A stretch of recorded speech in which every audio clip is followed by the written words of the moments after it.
welcome to the Breaking Bitcoin Market Update. It's Tuesday, November 17th, 2020. I'm Crypto Jack and I'm hosting today's show, but alongside me today I do have two of our lead analysts, Jason and Alex. How are you guys doing today? Bitcoin, baby, look at it. 17.8 right now. Wow. I'm well, thanks. Big old day for Bitcoin. Thank you to everybody joining us today. Of course, I'm going to be taking a look at people in the audience shortly. And of course, be sure to leave your comments and your requests in the live chat, including if the audio is coming in okay, if everything sounds good, if everybody's you can hear everybody clearly. I do need to make sure everybody's audio is on point. Beyond that, of course, we're going to be diving into the big breakout, well, the continuation of the big Bitcoin breakout today, currently around 17.8. So if you're just waking up and taking a look at the price charts, yes, Bitcoin is above 17K for the first time in what seems like, 2 years? I think we got an article here we're going to explore.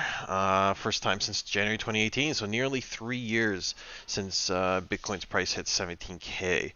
So honestly, gentlemen, we have been living times where we've rarely seen this type of price for Bitcoin, right? There's probably only been, 3, 4, 5 days in Bitcoin's price history that it's been in this kind of range. It's just crazy. So, gonna dive into all that, guys. We're gonna have Alex take us through the charts, Jason as well. Like I said, we're covering your requests. Do leave them in the live chat. All right, I think we're good here. I'm gonna move over to the Alex's stream, and then I'm going to quickly read everybody's comments in the live chat, say hi to everybody, and then we'll kind of go ahead and get the big analysis for today started. All right, I'm going to quickly hop over here. Here we go. We are in the Discord scene, looking good. I'm just going to tweak something here. And Alex, I've got your charts on screen. And before we dive into that, I'm just going to say hey to everybody who showed up so early. S. Hyatt was here first in the chat today. We got subtextually saying hola. We got Jason and Alex, of course, in here. Damian Hughes, subtextually, already mentioned. Mr. Ether, Ron Legato, Damian Hughes, GB Wally, as always. Scroll. Dr. Fasoona. And hello, Doctor. And Only the Best is here again today. Hello, Mr. Only the Best. So that kind of covers everybody. We got 24 watching right now. Guys, if you're watching, don't be afraid. Hit that like button. You're tuning into Breaking Bitcoin. It's not going to hurt you. On a Tuesday for the big breakout, big November Bitcoin breakout. You are here with us live. Guys, we come to you live like this pretty much 5 days a week. And, when price action is exciting like this, these are days we in particular can't miss. So we got up this morning, we all chatted amongst ourselves, and we said, you know what, look at the price, we got to go live. We can't let people, can't leave them hanging, right? We got to do it. We got to go. We got to do it. We got to do it. So as Damian Hughes says, this is rarefied air up here. Oh yeah, I'm. There it goes. Layer cake. Let's take a look. What's the price doing? So 17,701. All right. Benji says made it live. AK says namaste. Dan sup. Mr. Hut QC is in here, and Only the Best says done. He's hit the like. Okay, cool. So we've had a few more likes come in. Much thanks, guys. Alex, you're up. You're on the screen. Let's see what you got. Okay. Currently, smaller time frames, Bitcoin is topping out, falling below the 5-minute baseline. Here we've got a nice little 5-minute sell signal with bearish divergence on Bitcoin. So at least for the time being, I'm expecting a pullback on Bitcoin, maybe to retest 17K from above.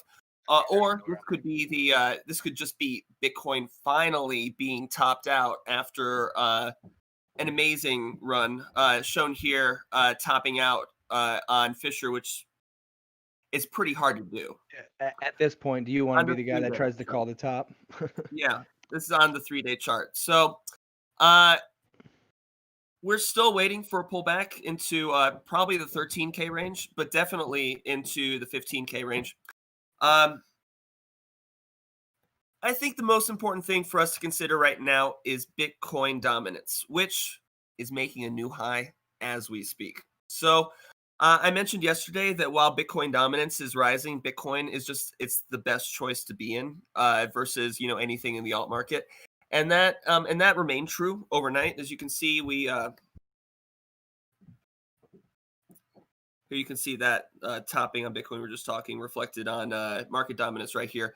But we made a new high on market dominance, and we broke the 66% resistance that we've been kind of trading at since roughly the beginning of November. So I'm really eager to see where this goes. I don't know if this means that all the alts will just continue to drain into Bitcoin here, and Bitcoin, I don't know, maybe Bitcoin pumps to 20K. It sounds crazy, but let's Not all really be frank. that crazy in the context of what's happened in the past couple of weeks. I mean, it's Yeah, not. I mean, yeah, I thought Bitcoin was topped out at 12K. So what do I know? So alternate scenario is Bitcoin does dump here, but alts also continue dumping with Bitcoin. Let's say that there's, some sort of market panic or something like that. In that case, everything dumps down. Market Bitcoin dominance can still rise here if alts get dumped more. But for now, it looks like Bitcoin is still the best choice to be in, except for a few DeFi coins. There are various various ones that we'll look at a little later. Ethereum putting in a morning. It put in a new high. Let's see. Put in a new high over this previous high, but still kind of hanging out at resistance. Ethereum Bitcoin, the ratio between Ethereum Bitcoin, appropriately enough, is just been kind of dumping. So overall, you might have made money in Ethereum, but not as much money if you were in Bitcoin. Earlier this morning, XRP, Litecoin, EOS were up, but as more money poured into Bitcoin, they couldn't hold up against it. So you can actually see that on EOS. We had like a nice wick. So earlier today, this was all green, and people rushed into it, and they just got hammered. And we're putting in what looks like a top below zero here. So Ethereum could have, or excuse me, EOS could have more downside here. EOS has just been a train wreck. Yep. This is kind of an ugly daily wick right here. So this would suggest more downside, and this was all simply a correction, from being technically oversold, and we'll continue downwards here. Litecoin had put in a very interesting a couple days right here, very bullish. But now we're back trading at the bottom of this trading range. It's hard to tell what Litecoin is going to do here, but currently Bitcoin is still the best choice until we get a turnaround in market dominance. The end. Okay, guys, that's it for my TED Talk. I'm done. Have a good one, guys. Yeah, see you guys later. That's it. Wrap it up. Yeah. For right now, we'll take another look at Bitcoin, but Bitcoin just kind of is what it is. It's it's pumping this morning. I don't want to call a top or anything on it right now. Especially not because that's also kind of interesting looking. So interestingly, major markets just trading sideways today. QQQ, which is the ETF representing Nasdaq, open down, but it looks like it's breaking through resistance right now. So we may finally see an increase in the Nasdaq, which has traded sideways ever since basically ever since the election. It didn't get any of the pumps that the other markets did from the vaccines. Tesla, which is in the QQQ, I know overnight pumped because it got added to the S&P. Because of the way indexing works, we may see a lot more money be funneled into Tesla, as index funds have to buy Tesla because it joined the S&P index. Well, you gotta have something that represents it. So SPY today, as I mentioned, just kind of trading sideways down. We're still at resistance. but we could get a sell signal at the end of the day, even though it's a green day, because we opened up by gapping down and then we traded upwards. It's weird, but we could still get a sell signal today here, which would be interesting because I mean, generally, anytime a market makes a new all-time high, that's when you should be like just buying hand over fist. But we're seeing a lot of hesitation here, I think, in the broader markets. Let's take a look. Oh wait, Dow. That's what we haven't looked at. Dow is down today, so gap down, trading upwards, but still down overall. We may be getting a sell signal at the end of today on the Dow, very similar to the S&P 500. So overall, you know, I don't want to call top here on traditional markets either. They've been very irrational, but you know, I reiterate what I've said in the past, which I don't know where the market is going to continue to get good news from. All right, you know, fine, we got the vaccine news, and then we got a surprise super vaccine second news. It's even better vaccine. Yeah. So I thought they couldn't top the vaccine news. They did top the vaccine news. This one doesn't have a chip in it. Yeah, exactly. I don't know how they're gonna read. Yeah, we promise these vaccines won't have microchips. It's the only way. No chips. No chips in this one. Yes. It's got the super chip in it. I should have questioned further. Yeah, we all get Neuralink on accident. Whoops. Curse you, Elon. Dixie is not looking hot here, and as a matter of fact, at the end of today, we may finally be getting a sell signal on time transformation, which is going to be rough because according to PTP, I mean, you can't short the dollar index, but if you could, that's a short signal. You know, that's we're under the baseline. We're topping below zero here on time transformation, and yeah, so it looks rough for the dollar right now. Japanese yen continues to be strong. Australian dollar still trading sideways ever since it had that big pump at the beginning of the month. British dollar gapped up, trading upwards. Or British pound, excuse me. Don't want to insult any of our British viewers. Loonie, I would classify this as trading sideways. But it's still very interesting up here. This still feels like this could be more of a topping pattern, but this also looks a little bit reaccumulation here. Yeah, so far everything looks. These are all hanging out at resistance, and the dollar is hanging out at support. So it's really just a matter of does this trend hold? This long-term trend in the dollar that's been since the March, or do we finally get a reversal in this spot? Because I mean, 3-day is not looking hot here. Weekly, we're still under this resistance. We're still under the baseline on the weekly. Still trading. Still crossed under on the time transformation.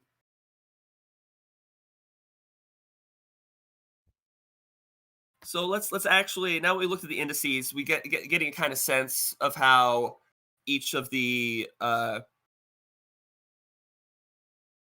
what's a good way to put it? How each of these currencies is trading versus all of the other ones. Let's look at how the currencies are trading against each other specifically. Let's pop on down. All right, Aussie down today. Ooh, this looks like a solid 4-hour signal right here. Wished we'd taken it here, but this looks good. I think yeah, let's put this on the list. I think I might take this after the show if it's still going. Because we know the Japanese yen is looking strong right now. So this is against the Japanese yen. The Aussie dollar has been trading sideways and may even trade down a little bit as because remember the we've pumped up here to resistance. It would be very normal for us to like retest this area before continuation onwards. So yeah, that's what you'll see in the Forex markets. A lot of sideways. So see here.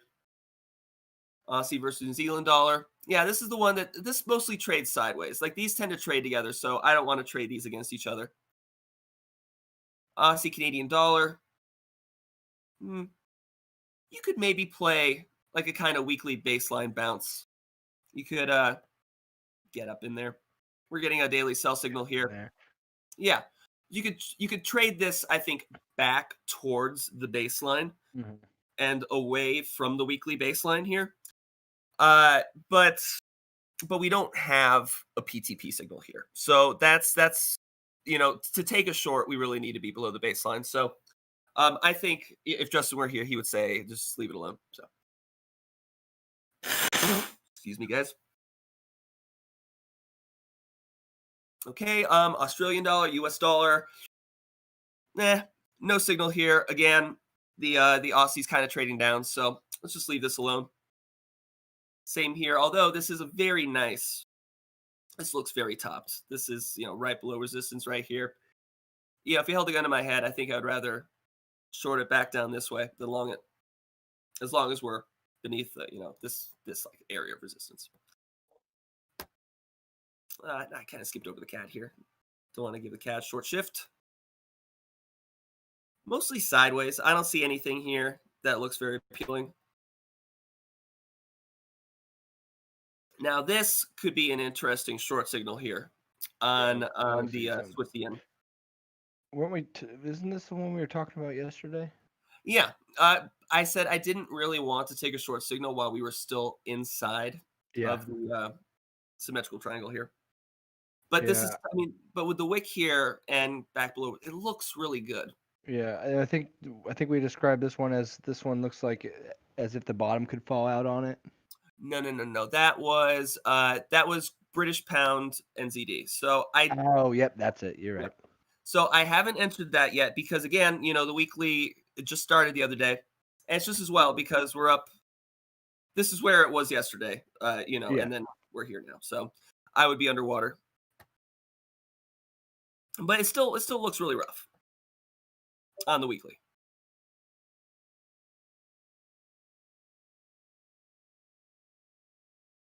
British pound cat, I think looks really strong here. That's starting to look strong, yeah, for sure.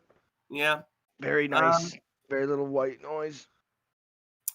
Let's see. We had a time transformation. No, this wasn't a time transformation signal here either. We were talking about this yesterday where maybe we would have entered here. Maybe when we crossed back above the baseline here. This isn't bad. Oh, that looks strong. Yeah, this isn't bad for a weekly trade. Maybe take this long, but you could get a lot more sideways here over a couple weeks before you get that. So I'd be cautious. I'd wait for a good daily signal here.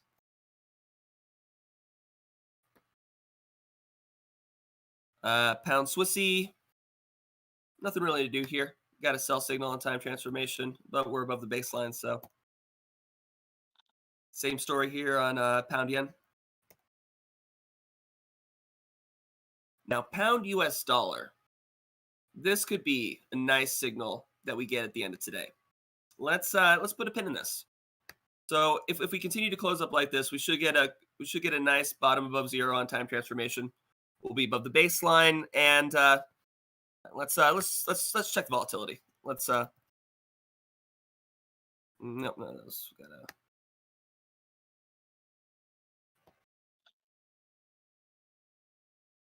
Wait, no, this is the strategy. I want the. This will do. Anyway, you can This see one right yeah, this works because we can see that the explosion line is rising, so that means that volatility is rising. So we're good to go.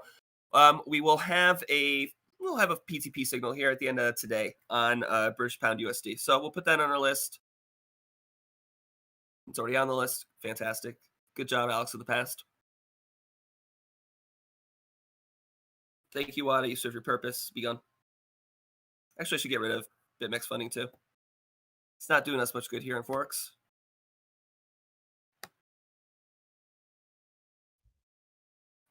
This is like, price is really at its average right now. I don't want to take it in either direction. It's just like hanging out sideways. Nothing to do. All right. Here we go. Kiwi USD. So, as you guys know, I took this one on Breakout here. I'm still in this. Doesn't really seem like there's much to do here. So far on the weekly, it seems like we're getting kind of a decrease in momentum. But again, we're only a couple days in the week. Yeah, it's only Tuesday, so. Yeah. But this area is an area of resistance, so I imagine we're gonna have to kind of fight through here. Still, I really like this, and I like this breakout, and I kind of I don't want to get scared out of this position. Maybe if we trade back down below this trend line right here, I would be concerned at some point. But until then, I think it's just good to hold on to that. Similar story here for the Kiwi Loonie. So we got a nice weekly breakout. Pull back here, pull back here. I think this might be. No, it was better to take a long in this area right here. Beautiful, beautiful PTP setup right here. We're in right here, and we just hold on. I don't know. Looking at this, I'm rethinking not shorting the other one that's inside of the symmetrical triangle. Do you know what I mean? It's like, the symmetrical triangle isn't part of the PTP system. Or are we late on it? I'm going to think about it some more. But Sorry, I didn't see that. What did you say about the very first thing about the symmetrical triangle? oh, well, so here for Kiwi CAD, there was a symmetrical triangle for Yep. most of the year, and then in November, broke out. Yep. So valid PTP signal here inside of the symmetrical triangle, right? Yeah. So I'm thinking again of the was it this one? No, it was one JPY pair. CAD JPY, Aussie JPY, Swissy JPY, Swissy JPY. Okay. Okay, gotcha. now- So you're thinking about playing that the same way on the crossover of time transformation? Well, yeah, exactly. So Yeah. we've got a valid sell signal here. We're below the baseline. We're still I don't have the qualifying line showing on my baseline right now. I turned it off, but I've got a good. You look at enough charts, you get a good sense of what volatility is at the time. I know we're inside of the qualifying line right now. Let's just turn it back on. So we're above the qualifying line. So I think we're firing on all cylinders here. Oh yeah, let's check on volatility.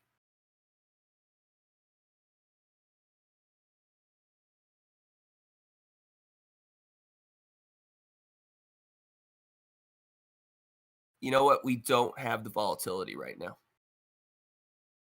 Okay. All right. Well, then we'll just wait. That settles it. No need to even think about it. We don't have the volatility to take this trade right now, so we'll hold off on that. Yeah, I would And then definitely put a this- pin in that though, because I think you're onto something there. I think that looks a lot like the situation that's about to unfold, especially considering how strong the yen's been. Yeah, agreed. All right. So back to where we were. We were looking at the Kiwi pairs. Kind of hanging out resistance. Same story here for New Zealand dollar yen, but obviously New Zealand dollar very strong because it's overcome the yen in this rise, and we know the yen has been incredibly strong. So keep that in mind. I don't really want to be short the New Zealand dollar at all. So here is a great spot to not do anything because we are right inside of the envelope here. We're starting to get a daily sell signal here on time transformation. If we end up below the daily baseline, we might end up taking the short. I might have to exit my long here. I'm really hoping to take this on the weekly like far longer. I'm not interested in taking profits right here. This is a long-term trade.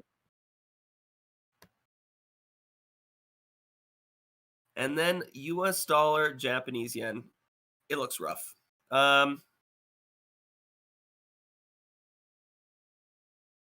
think we might have a sell signal at the end of today.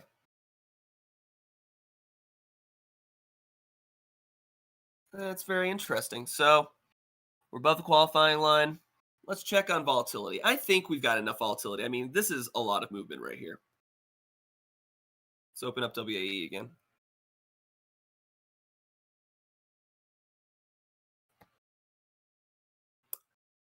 We do not.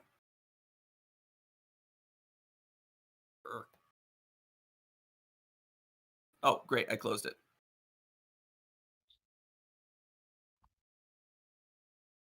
There we go. Nope. Volatility is down the last couple of days, so we do not currently have volatility to take this trade. No, leave it alone. We'll get there. Now this one is super strong. We probably should have entered this on yesterday's close. Let's see. It might still have no, we're below the qualifying line right now. No. Yeah, that was a pretty It's strong too late signal. for this one. But I also, I just don't like to be shorting from this spot after we've had this many weeks in a row down. It's really asking to short a bottom, to short this spot. But man, the Chinese yuan is strong. I was on Awanda trying to find yuan pairs, and there just aren't any. You can trade versus the US dollar, or you can trade it not at all. So that's fantastic. Because I was thinking, well, if the yuan is strong, maybe I can long it somewhere. I don't have to necessarily short it against the US dollar, but I guess Awanda doesn't really like, or maybe there's some regulations about how many trading pairs you can have against the yuan right now. I have to find that out. You know anything about that?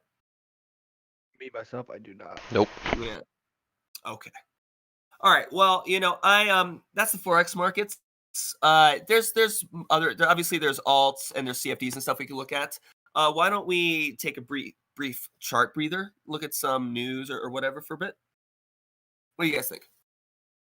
Sure. I'm Maybe. down for that, but maybe in the meantime, throw Bitcoin up on the screen so people can watch it. That's a good point. Let's do that. Yeah, throw Bitcoin on there, and Jason, maybe pull up a question.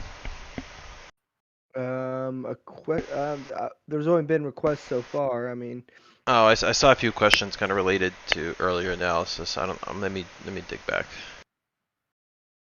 questions for me. No, there's a few questions related to Alex's analysis and like extended questions. I didn't see that. But give me a second.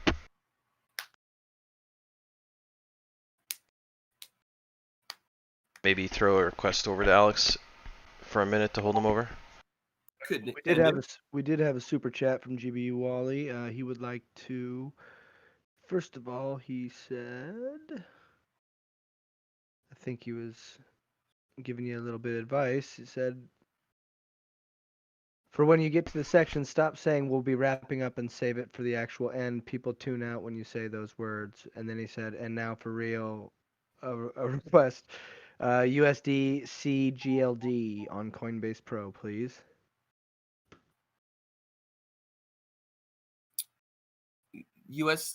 Wait, what? CGLD USD on Coinbase. Oh.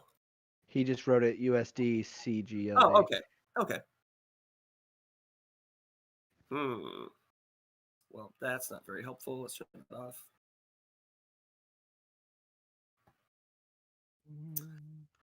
Looks rough. We've got a really strong bearish divergence right here. It's drawn out there for us, but we can also draw for ourselves. Normally, this is a sign of like a continuation of a downtrend. I imagine we'll probably make another low right here, and then if we can get a bullish divergence, then it might be time to take it long. But for now, I wouldn't want a long here, especially on this daily candle where we got kind of a fake out. And now we're starting to close lower. You can see this is the kind of the point of control of the area, and now we're trading below it. So yeah, I would say for now, hold off on Sea Gold.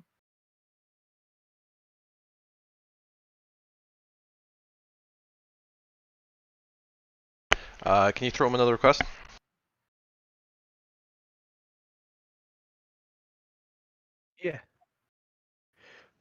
Sorry, I was responding there. Looks like we got some CAD BTC from Kakashi Hatake.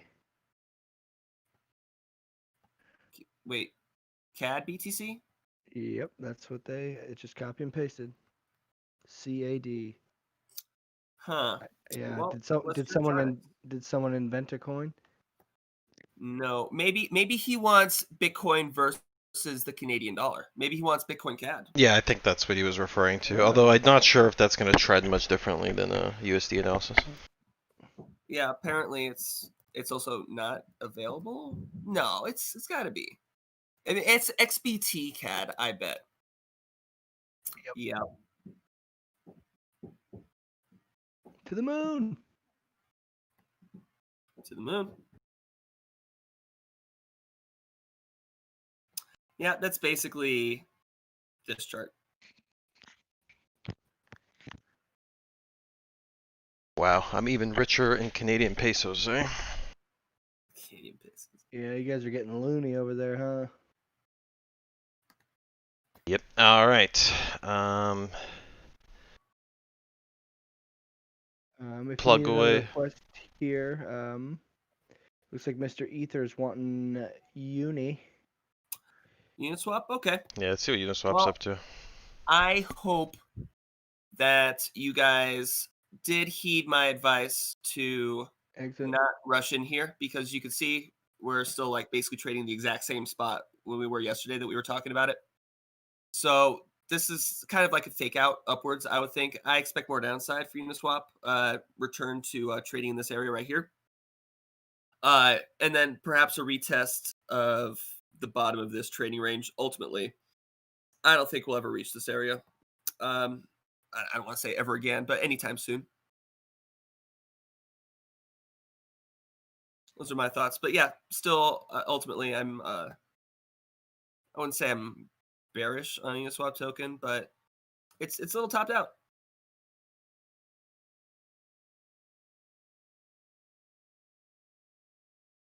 All right, what do we got next? Maybe we'll knock it. Well, we're already here doing the request. Maybe knock them out, and then. We only have one more since we're All right. hitting these so early. So, I mean, certainly people can post more and we'll hit them a little bit later, but we can probably get into the news or something after the next request here. Cool. Looks like Damian Hughes is looking for sushi. Are we rich off any gas station sushi yet? Sushi. Let's pull up sushi.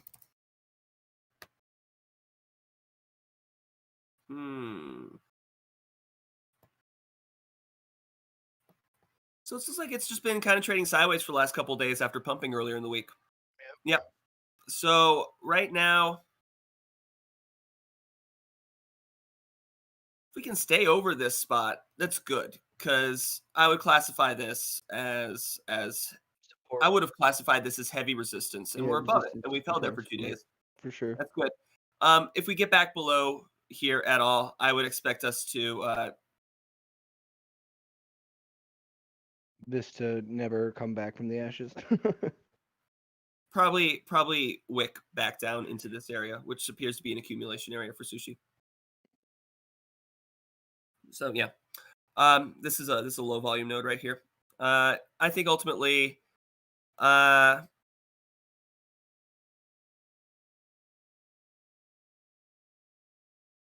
it's a break of trend. I'm got to be cautious on after what had happened on sushi. You know. Best to trade carefully. Yeah. Particularly with tokens like this. My thoughts are, if you can buy sushi below $1, and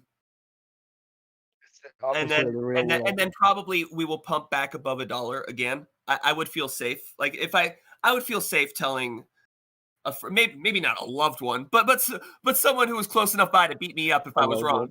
I would feel safe telling them to buy some below $1. So yeah. Only buy cheap sushi. Yeah. Only buy the cheapest sushi you can. Can we look at Polkadot while we're here? Dot. Yeah, I haven't seen Dot in a while. Okay, this is not super helpful for me. No. Let's try Dot on here. Yeah. It goes and say Dot's on Binance, so. I think it looks strong. Yeah, that I looks think- strong. Yeah. Didn't someone at some point say like Dot was an Ethereum killer or something like that? Oh yeah, for sure. That's kind of I mean the that definitely looks strong on the daily. You know what? I would consider this to be. I bet if we make out a baseline, we're above it. I think we'll be getting a valid PTP signal on. Yeah. Polka Dot. Yep. But She's we're pretty above high. the line. Yeah, she's pretty high right now. You're gonna have to wait till the end of the day, and if not, yeah, I mean, if you're See if we gonna can get a even little think bit about of it, a pullback here.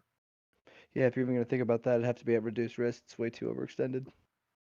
Yeah, but we haven't gotten any real entry signals PTP wise here on dots. So it does look good. Let me turn off the baseline here because this is very hard to yeah, I like this. I do. Could at least take it up to this area. Do we have any more? any more. Because remember, dot split. They did a 100-to-1 split, so that's why their chart is all messed up. Is this even? I don't even think this is the same. Yeah, I don't even know if those are the same thing. Yeah, I guess I would need to check the contract address for dot.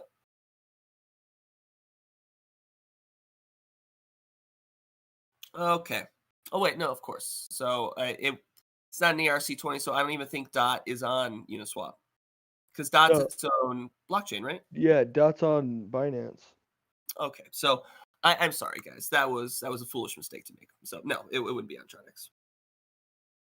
Bitcoin is continuing to make very suspicious wicks up into liquidity. So Getting some bearish divergence on lower time frames. this looks pretty bearish on the 5-minute. Yep. Consider It looks that. like we're definitely getting some topping behavior here. Yep. How low can it go? How low can it go? Some people still sitting in their shorts from 11,000. I'm sure if you're in a short from 11,000, you would have to be Not if you were 1 or 2x or cross. okay. If you were, I mean, even if you were 1x short, I think at this point you're basically wrecked because Yeah, 50% move. it's pretty close. Yeah. Yeah. I don't know why people aren't more pumped out there. Maybe it's just me. Yeah, one thing I've observed right now, it's eerily quiet during this breakout. Yeah, Like the last I don't time, get it. last time we were here, like everything was buzzing, right? Like people were, Dude, everybody was 12K, talking, people are like, woo! everybody was talking, Bitcoin. 2018 Thanksgiving, or was it 27? No, 2016. Holy It's crap! all a blur now. It is a kind of a blur. Everybody was talking Bitcoin back then, and then now kind of we're hitting 20K and everything's quiet, right? It seems like we're gonna probably get the very FOMOers ominous. out of the woodwork come 20K, or when we touch a new all-time Like, high. I'm sitting here in my Maybe the bunker with truth all my is- stuff waiting. Maybe the truth is that people just don't have anything to celebrate. I mean, it's been a rough year for a lot That's of true. I mean, I get that. Mm. It's been a rough one for most. I mean, even the alt season was a violent alt season. I Yeah, mean, things kind of went up- meh. Things went up very fast, and things went down very fast too. People didn't really have a chance to roll out of alts. Mhm. For sure. And there is this bad habit I find in the crypto, and I guess let's call it the amateur crypto investor playbook, and that's you sleep on Bitcoin and you try and catch altcoin Hail Marys, and in the end you're left with a depreciated bag of alts and you didn't buy any Bitcoin while it was still cheap. So those scenarios end up leading people feeling kind of depressed, especially if you're like a crypto enthusiast, because like you knew all about Bitcoin, you knew damn well this is one of the leading cryptocurrencies, but you decided to fish for bigger gains and you diverted your money into not Bitcoin. And then when Bitcoin takes off and your alts just keep lagging, people feel a little dejected, right? So Guys, It's kind of a yeah, it's just kind of a funny story today. I got my dad into Bitcoin. Me and my dad actually don't talk that often, but he called me this morning and he's like, "Hey, is that Bitcoin thing the thing you got me into?" And I'm like, "Yes, Dad, that thing." So even if my dad's hearing about Bitcoin and stuff on the news and stuff, you can tell that people are going to start FOMOing into this market. It's like there's a good scalp short on hand here for Ethereum right now. I'd probably take it back down to like 472. It definitely looks like a breakdown here on lower time frames. Double top there. Yep. Yeah, so I would just take it like back down to support right here, right? Like 470 area. I think the same thing for Bitcoin at the moment. Well, I think I I think we think we're going to finally get a just breakdown. yeah. At least before close. I have a feeling that I'm going to be getting another signal on daily close. And Yeah. what I've noticed, like especially getting antsy with these signals and stuff like that, trying to take them beforehand, I always get burned by it because in the last like hour to 2 hours before daily close, we usually have quite a significant sell off. Yeah. So Oh, that's look. where I'm really waiting until break a trend there. Yeah. Yeah. So that's a good sign that at least for now, um, I wouldn't be looking for longs. I don't want to tell you guys to go short from this spot. I mean, we could still get like a big FU wick up into some liquidity before breaking back down. But as long as we're breaking down from a trend, I would be very hesitant because of where we're at. So let's not forget we go back in time, very very far um, back in time. indeed. Okay, I got a question. Okay, we got a request here. This one's for Doc BTC. I also have a question here. Before we get into Doc, there's a question here from Andrew, kind of relevant to what Alex was just talking about. What do you do once VPVR has no more data to trade off of? Asks Andrew. And this question's for Alex. Ah, um, well, that Technically, means that means that that we're in price discovery, and there's not much you can do except hold on. yeah. You can do Fibonacci retracement. You can like use the stock to flow model, but basically you're screwed. That's I bet. Let's face it, 99% of the time, price is not in price discovery. It's like more than 99% of the time. Like, like 0.5% of the time are we ever in a spot where it's like, oh my gosh, price has never been this low or price has never been this high. How often does that happen? And I think that's a great opportunity to talk about Yeah. just like when you're in that situation, what is the smartest thing to do? There's no more data. So what would you do? Take a position or not take a position? I think the smart move to look at that is, okay, there still is data there because you know that you're going to get once VPR establishes something up above, you're going to have your VPVR down below on a price point on which you think it's going to retrace. Mhm. So you still have data there. I think the right thing to say in that situation is wait till you have enough data to use it. Don't just shoot for the stars. I mean, like Alex said, you're in price discovery at that point. You have no idea what it can do. Mhm. So I think that the smart thing to do in that situation is, I mean, either go to lower time frames that you can use or let it do what it's going to do, then use that evidence to trade against. Hold on. All right, I got a question here from GBU, Professor Wally. Question: Does CC have any order? Oh, damn, the thing just jumped. Does CC have any order book thin thickness indicators that can be used? I don't think we do, guys. Do we have anything that kind of tracks order book thick thickness? Not that I know of. I know.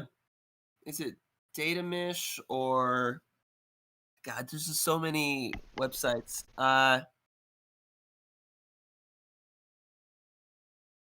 There are websites that aggregate order book data for Bitcoin. I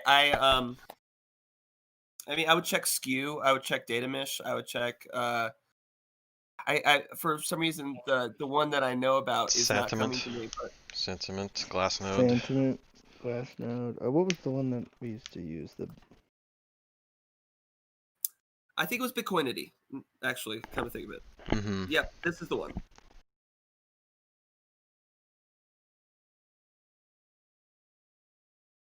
Yeah, I've never been much of a order book trader myself.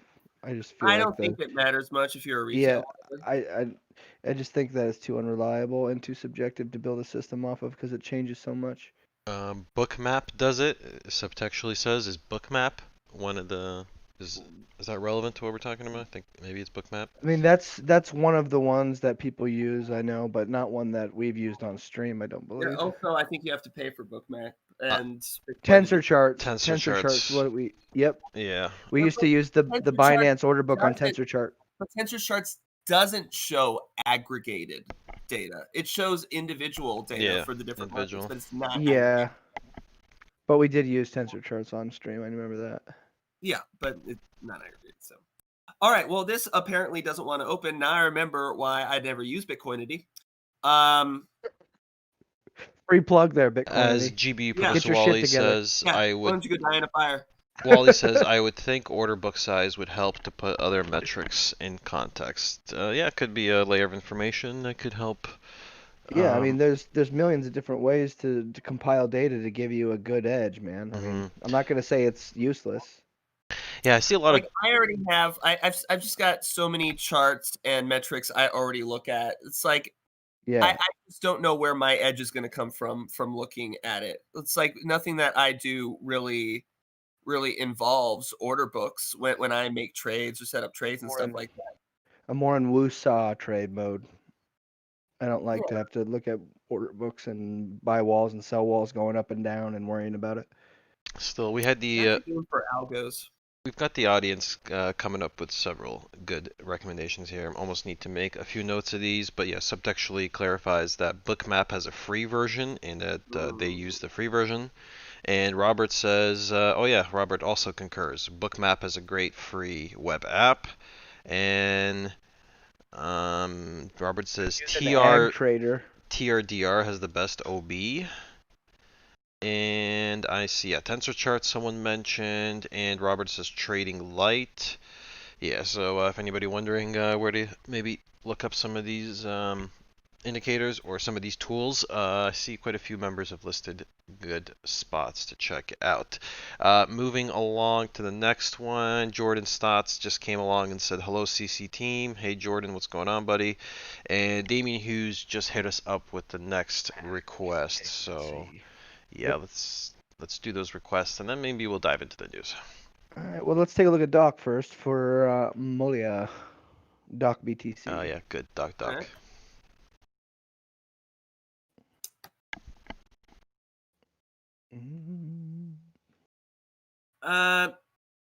Yeah. That no. That ship has sailed. No longer at the dock. Yeah. That's looking like it's that's good for continue. This is why we wait for a break of trend. It's like if the trend breaks, then we'll go here. The trend did not break. Not at all. And No. still has it. Extend that thing down. Good point. Let's do it. It still hasn't broke. It's still right there. It's like, oh, I'm gonna try. No. It tried. Wait for break of trend, we say. Wait for break of trend.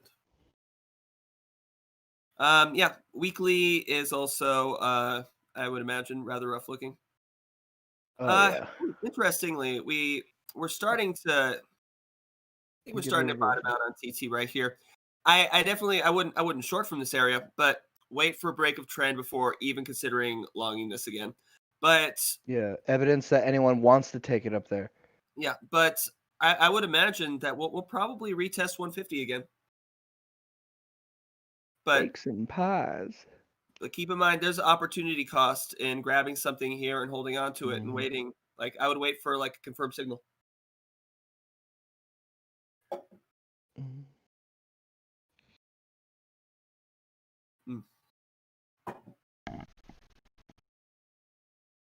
All right, ready for the next one? Let's do it. What do we got? I think it was Matic and KNC requests coming from Damien Hughes. Matic. I have not looked at Matic bottom feeder in a little bit. Very interestingly, we got a nice weekly signal inside of a buy area that I had set. But I mean, we got here. You know, I think there's going to be a daily long signal at the end of today. Let me open up baseline right here. Yeah, move. We're pretty far above the qualifying line here. That's not great.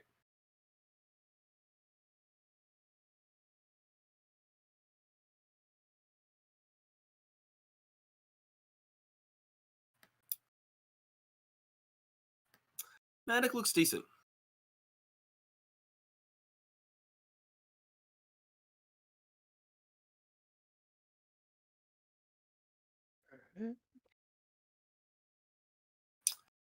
Yeah, it looks decent. We can't enter it without being closer to the being a little closer to the baseline. So I definitely looking at it. I don't think it looks weak. But don't forget that until we get a turn in Bitcoin dominance, Bitcoin is still the way to go. So because if you think about it, Matic USDT is up 6.25% today. What did the Bitcoin pairing do?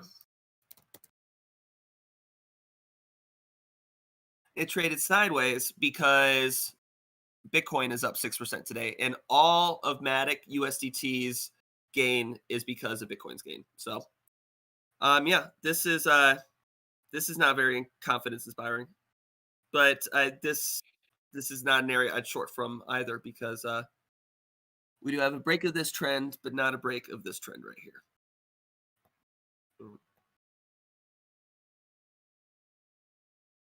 Could still have a long way to go though. So yeah, I'm not enamored with Matic in this spot. Definitely not your strongest asset.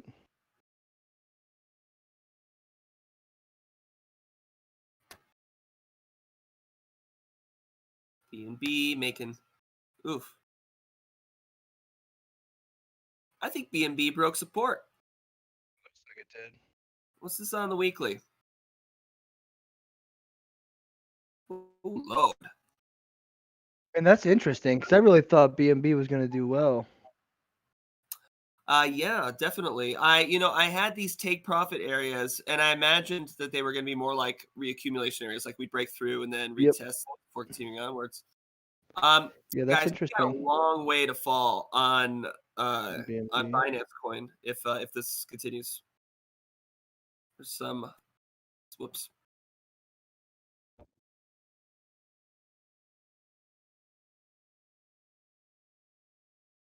Let's zoom in, enhance.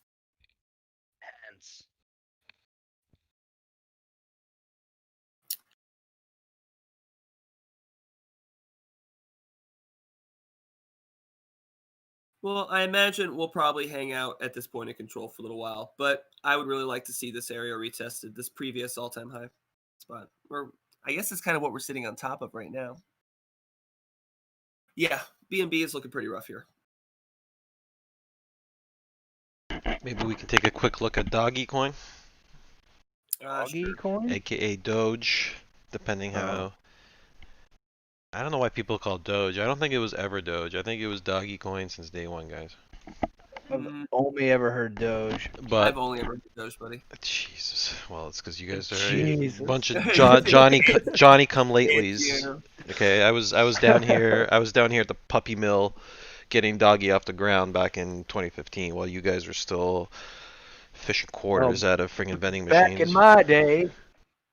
We're pretty oversold on Dogecoin, I'll say.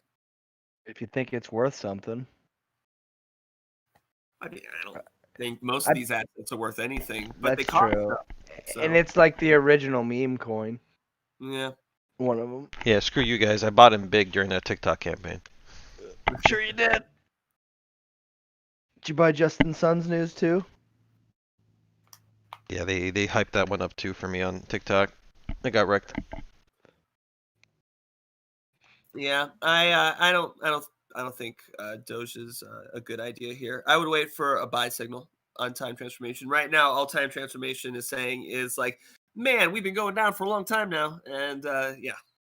Just waiting for you guys to buy me up. Which may not come. What else we got? I think that's about it. We have any other requests? Jason? I'm sure they'll come in here. Wait. Let's roll through DeFi, see if anything interesting is going on. Yeah. I thought I just saw another one, but someone was just talking about an OMG USD long if price holds current level. I gotta have to turn off baseline here.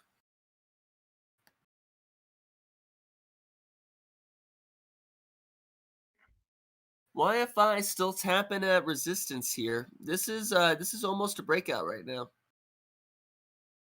depending on how you'd want to classify it.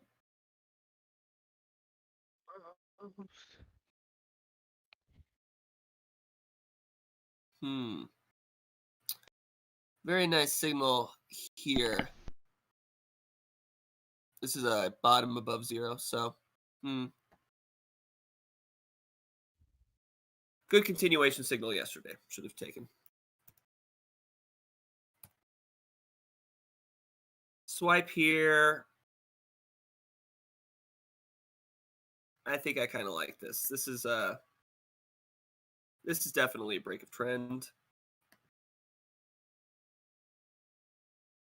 Weekly buy signal, still kind of hanging out at resistance.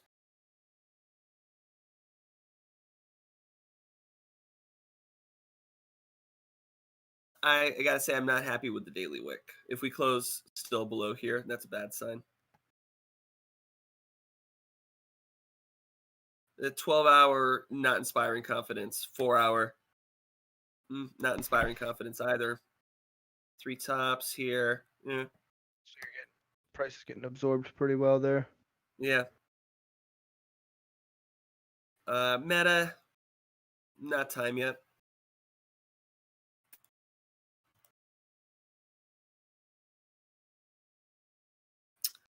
Nice candle today on BNT. We did break resistance here.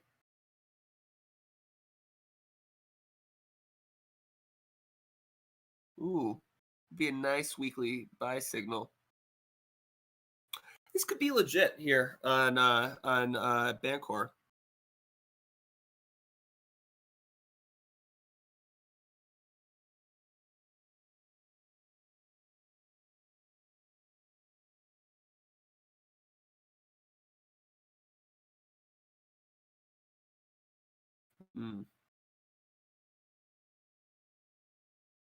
You could take Bancor a little higher in this spot.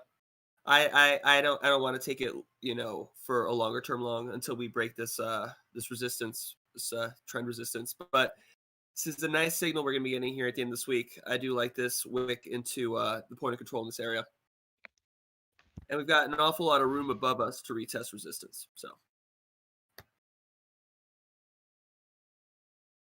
Ren still looks really ugly here. Wicks up into resistance, further breakdown most likely. Yeah. Balancer looking a lot like YFI here, I think. Yeah, you're coming up on all your resistance right there. Yeah. I would maybe grab it on a pullback into this area. Then that would be something that would be appealing. For the downside, ZRX for the downside maker. Sell signal here on comp. Happy with this break of trend, but we can still retest down this trend line here. So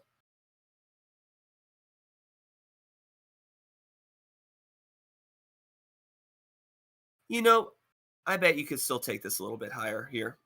This is a really fresh weekly sell signal, buy signal right here.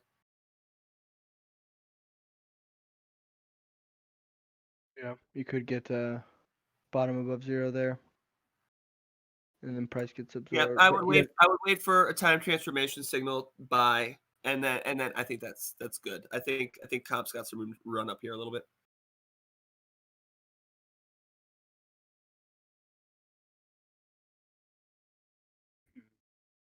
Should be getting a nice signal at the end of today.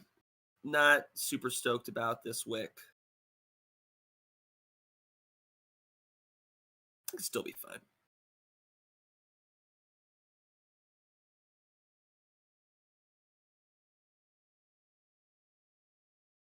This actually looks more like we're kind of stuck below resistance right here. On the weekly, I don't really like SNX. Synthetics. We'll bring what an ugly weekly candle last week. I think that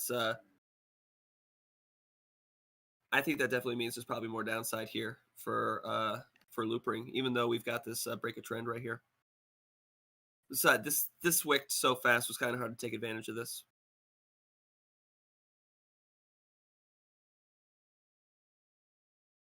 Can see we looked at earlier. This is still below support turned resistance. It looks like, yeah, it's kind of rough looking right there. DeFi perp in general, like looking a lot like Wi-Fi in this spot. So I'm not really sure if this is a recovery from being technically oversold, but again, as long as we're inside of this area of resistance, it's not super appealing. The risk reward really isn't there because we could retest all the way down here. So if we're looking at this as a swing, we got to think our stop have to be all the way on the other side of this. Where are we taking this to make that risk worth it? To make a lot of sense. What do you think? We got any new chart requests? I see Actually- OMG. What you want, Crow? Not Crow. Okay, we can definitely still get into the ONG, but I do want to get to Subtextually's requests, which was, I don't want to let people leave people feeling ignored, and that's Jason. Jason's gonna have to put his Bitcoin chart up on the screen. And What's happening? Did you read that request? Yeah, from? she kind of wanted to get my thoughts on Bitcoin here. Yeah, so Yeah. I was thinking about throwing Jason's chart on the screen, which I'll do now if you guys are cool with that. Yeah, I'll kind of break it down. And I'll she kinda wanted, break down yeah, my she thoughts. wanted a bit of your analysis there. So give us your take, and I also think she wanted to have Alex cross-examine you, if I remember correctly, or at least have you guys put your 2 cents in. So Jason, I got you on screen, bro. So Right. Well, basically what I'll do is I'll basically go through what I do in a daily routine of looking at price. Right now I'm going to start on the 24-hour, which I do like my 13 EMA system, which consists of time transformation, minks, 13 EMA baseline, and Wada Atara explosion using the rising explosion level. Looking at today, it does appear that we would be getting a continuation long on the daily, but right now price is pretty overextended to the upside, definitely over 1 ATR above the baseline. So looking at this right now, I would say I wouldn't take a position. If I did, it would be about half risk at this point, considering how far we are, but you also have to wait for the daily to close. Like I said, we could get a pullback well to the $16,000 range. But looking at this right now, with the momentum that we're getting out of WADA, everything, it does look strong for the daily continuation. Going down to lower time frames, the 12 hours, what I charted out for everyone else. This would be the chart that I did post for the members here. This was yesterday, looking at the break on this ascending triangle, which did end up playing out. I did take profit on that position at 1754, which people in the group were able to follow along with if they caught the 4-hour signal that I will get He to here in a nailed little bit. it. Yeah, that was a pretty good one. But that was a different system than this one, actually. But going down into the 4-hour, let's go look at that signal itself. This would be a different system that would comprise of... Okay, this system uses it's back tested using a 3-bar rule using the 60 hole minks, Wadatar, and Parallax. And if you look right here, this would have been the signal yesterday taken. We got our first long signal right here, and then you go 1 bar, 2 bars, and now we have Parallax confirming, and 3 bars we had all three. We had rising explosion level, Parallax, and then we were above. I actually don't use with this system, I do not use an ATR for overextension. I just simply take the signal when all of the parameters meet. Was in a little bit of drawdown here when we entered, but then woke up to this morning, of course, hitting all of our TPs, which was a beautiful trade. Looking at the lower time frames now, I think that we are going to get a pullback today. In terms of system wise, if you're looking at this, it's too far. We're past every position that you should have been in, like on the 2 hour here, continuation long, you'd have your stop loss at break even, probably at TP1 right by now. Sitting currently, I am doing nothing as I've just taken profits. We're going to get a take profit long on the hourly. I do think that we're going to get a pullback at least down to the 17, I think 17,000 today. The baseline of the 60 holes sitting around 17.2. So right now I'm not looking. We are above the 60 hole on the 20. Sorry, the daily. So that means that I'm not really looking for any kind of shorts right now. If you'd obeyed that rule, I mean, look at this. You just shouldn't be looking for the red button, guys. I mean, we're above the 60 hole, and it just works out pretty well. Anyone trying to short any of this, probably hurting pretty bad. So in the meantime of looking at that, I'm just not looking for any shorts right now. We just keep marching up. Price is kind of unpredictable right now. But if I do get good signals, then I'm going to be taking those signals. That's just basically, and we are beginning to get that sell off now.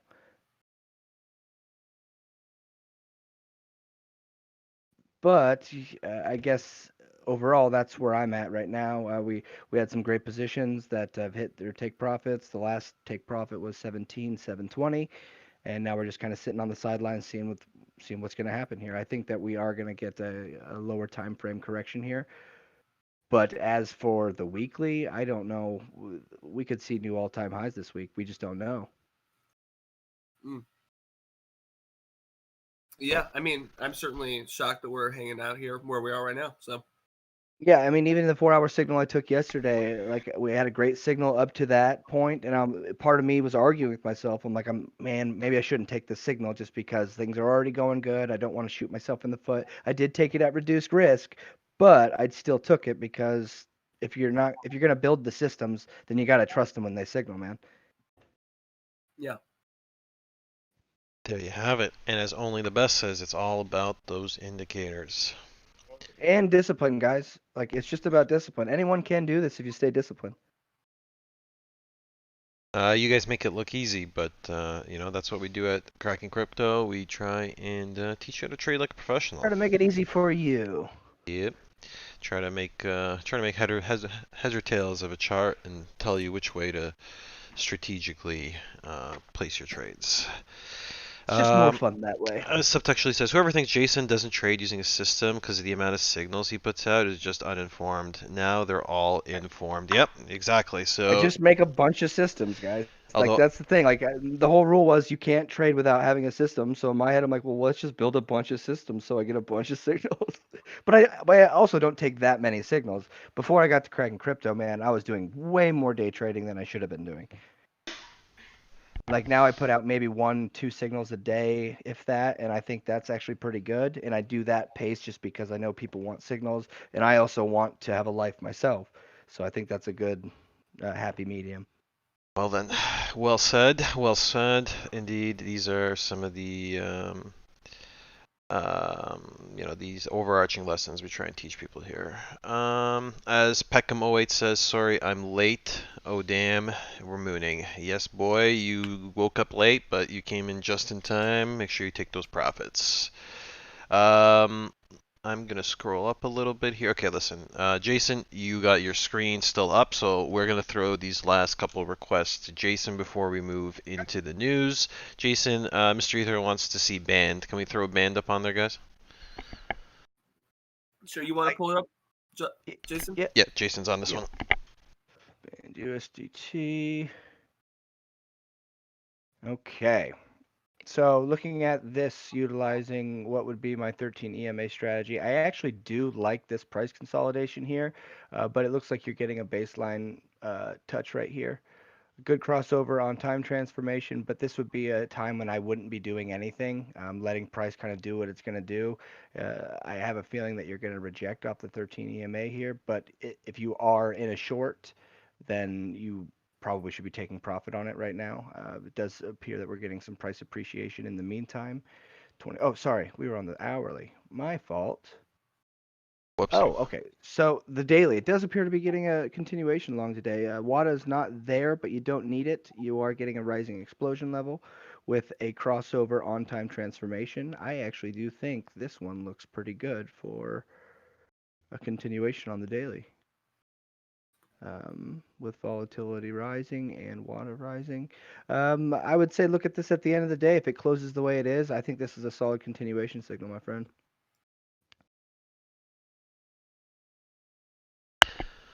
Yeah, as Dr. Fasona in the live chat says, take those profits and hit the like.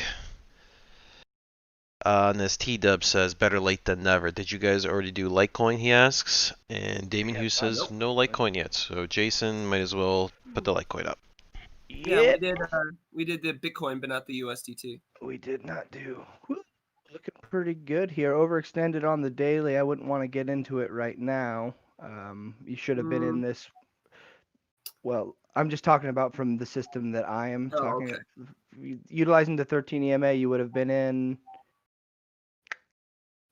Looks like 5 days ago at around 66, which you'd have hit TP1 and TP2. So right now you'd be in the middle of the trade with the take profit. I mean your stop loss at TP1, which would have been a great trade overall. It is looking pretty strong. Let's look at the weekly. Oh yeah, I mean even here you had a long signal about 5 weeks ago. For me, utilizing these systems, this would be too far for me to touch, but it does look strong here. What do you think, Alex? Yeah, it's definitely strong. That looks like it's ripe for continuation. It's got it bottomed above zero on time transformation. It's got really strong it had a really strong daily WADA signal right there. Oh yeah, I mean all of it, rising explosion level, and I always love to see that unnatural volume come in as well. Yeah. I always think that's a great indicator for price continuation, as you see over here on the 24 when we got it the first time. Boom, continuation. Yeah. But let's not forget, everybody, that Bitcoin gained more today than Litecoin did. Litecoin actually traded down against Bitcoin. You made more money if you were in Bitcoin versus Litecoin, and that's going to be true as long as Bitcoin dominance continues rising. I mean, there are a few exceptions. There's I think there's a few DeFi coins that put in like 20% days. You did better if you were in those, but it's kind of guesswork to know which ones are going to be those. Otherwise, just buy the ones that are going to rise the most each day. It's that simple, right? But yeah, Litecoin definitely looking strong. Yep. Super strong. As Damien Hughes says, he missed that one, and he missed waves too. Well, Waves went up too. condolences to Damien Hughes missing a couple trades. Maybe if we get lucky, we Oh, have that's the whole beauty of this thing, man. It's here every day. You never miss anything. Jason gonna throw waves on the screen, or Yep, it's on. already? Oh, okay, sorry. Come on. Okay, looking at waves here. Let's go back to the 13. I like the 13 for these.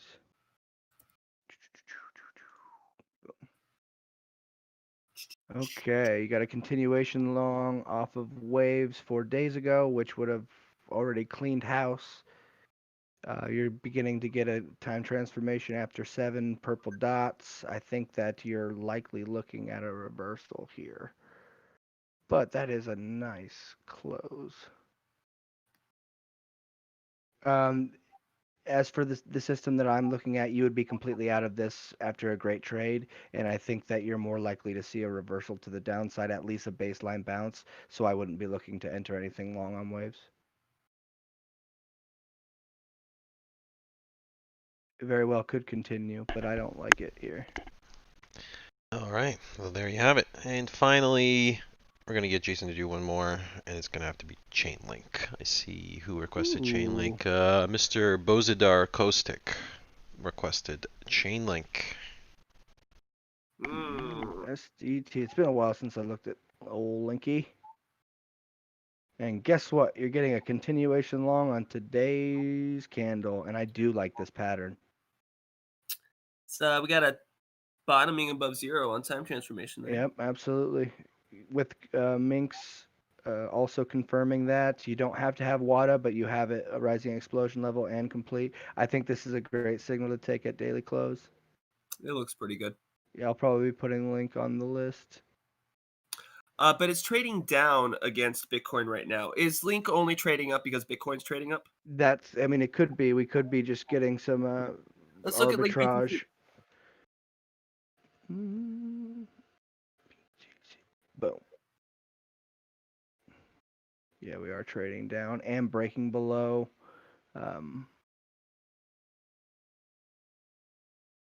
Breaking below your trend lines or Yeah, it your seems like EMAs here.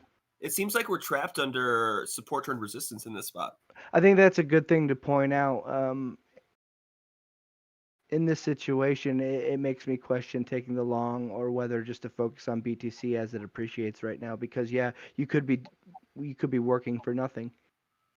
Yeah, it's because that's why I keep cautioning about these alts, guys. Is that you got to look at the Bitcoin pairing, because if it's not going up against Bitcoin, you should just be in Bitcoin. Yeah, and I mean, based off this signal, you're still in a short, and you probably just hit TP1. Yeah, as a matter of fact, selling volume is rising.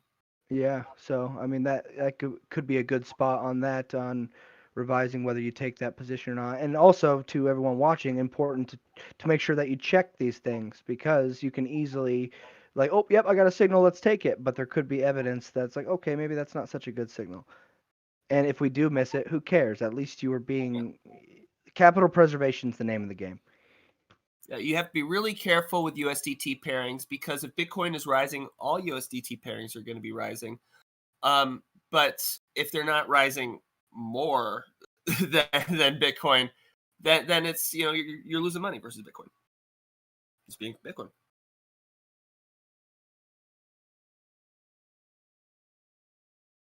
All right. I do think that really ought to do it for today. I'm gonna scroll through a few of the news items next. Yeah, I think that does it for now, guys.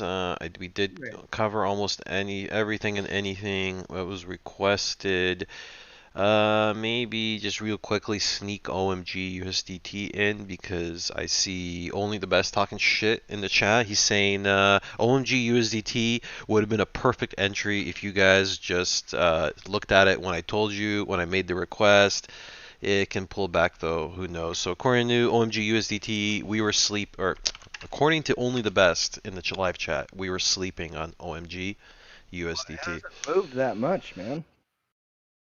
I mean, I think he means lower time frame. If he's saying that he was tipping us off to it in the live chat, he's probably talking about like an hour or something hourly. Let's see. Anything juicy on the lower time frames on OMG USDT? Looking at the daily, you would have been long over here. You got yourself a baseline pullback. Would have had to wait. You'd be out of the trade, stopped out at break even right now. You're getting no continuation on Minx on the daily, but it does appear that you're getting close. Tomorrow's candle might give you that. But with this wick, I do believe you're going to get a sell-off here. Let's go down to the 12-hour. Well, this is interesting, but you are above the 13. You're getting the long on Minx, but WADA is just not there. I think you're getting gassed out right here. I think you're about to see a swing failure pattern.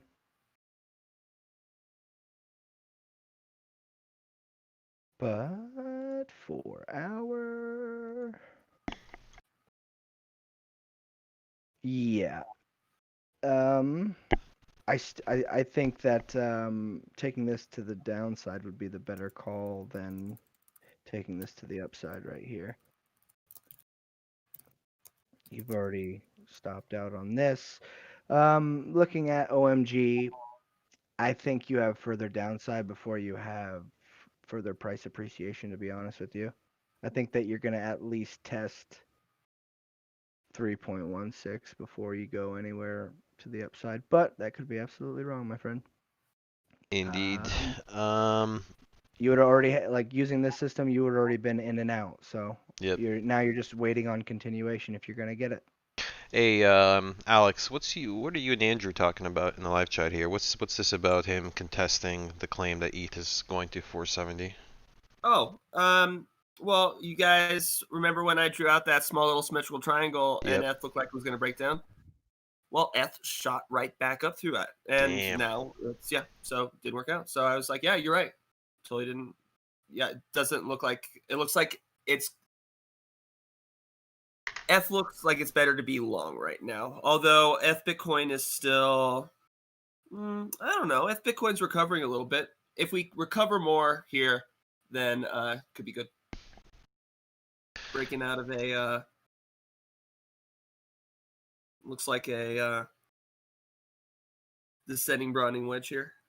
Gotcha. I just switched over to Alex's screen. FYI, Jason.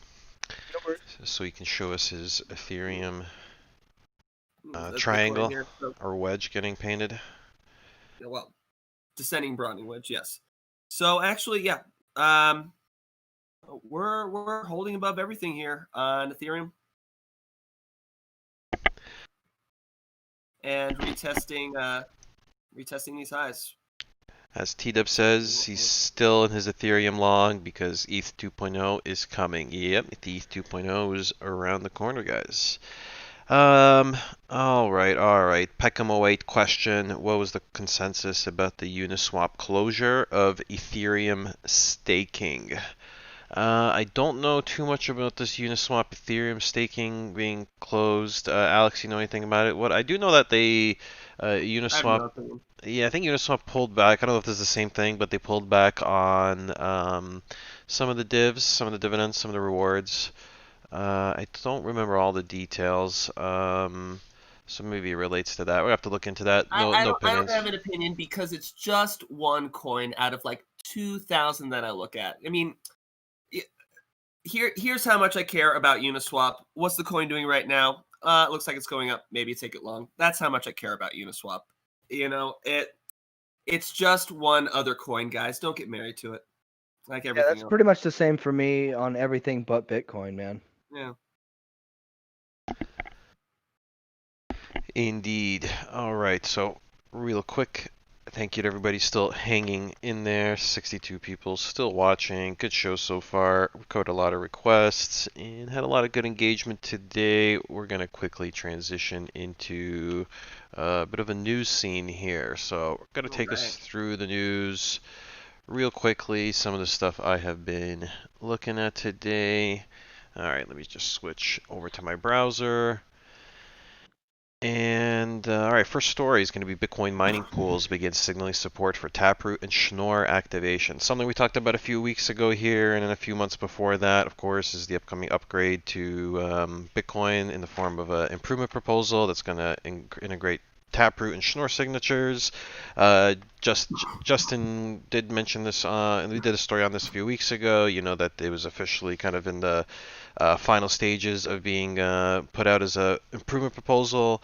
Well, now it seems that the miners are indeed signaling to activate this Taproot and Schnorr upgrade, which is to be expected, right? This wasn't a controversial upgrade, as we said earlier. This was going to be a good upgrade to the network and to the client, and seems like the miners are in general consensus, so there shouldn't be any forks or any contention surrounding this.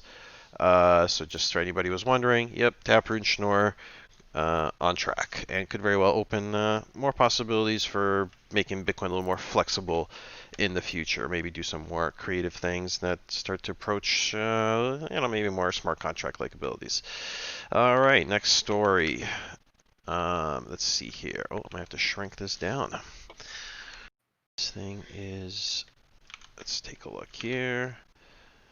3 important checks to keep in mind if you want to buy Bitcoin right now. I just came across this, so this is probably one for the FOMOers and the come latelys in the crowd, and Bitcoin is easily the most profitable investment so far.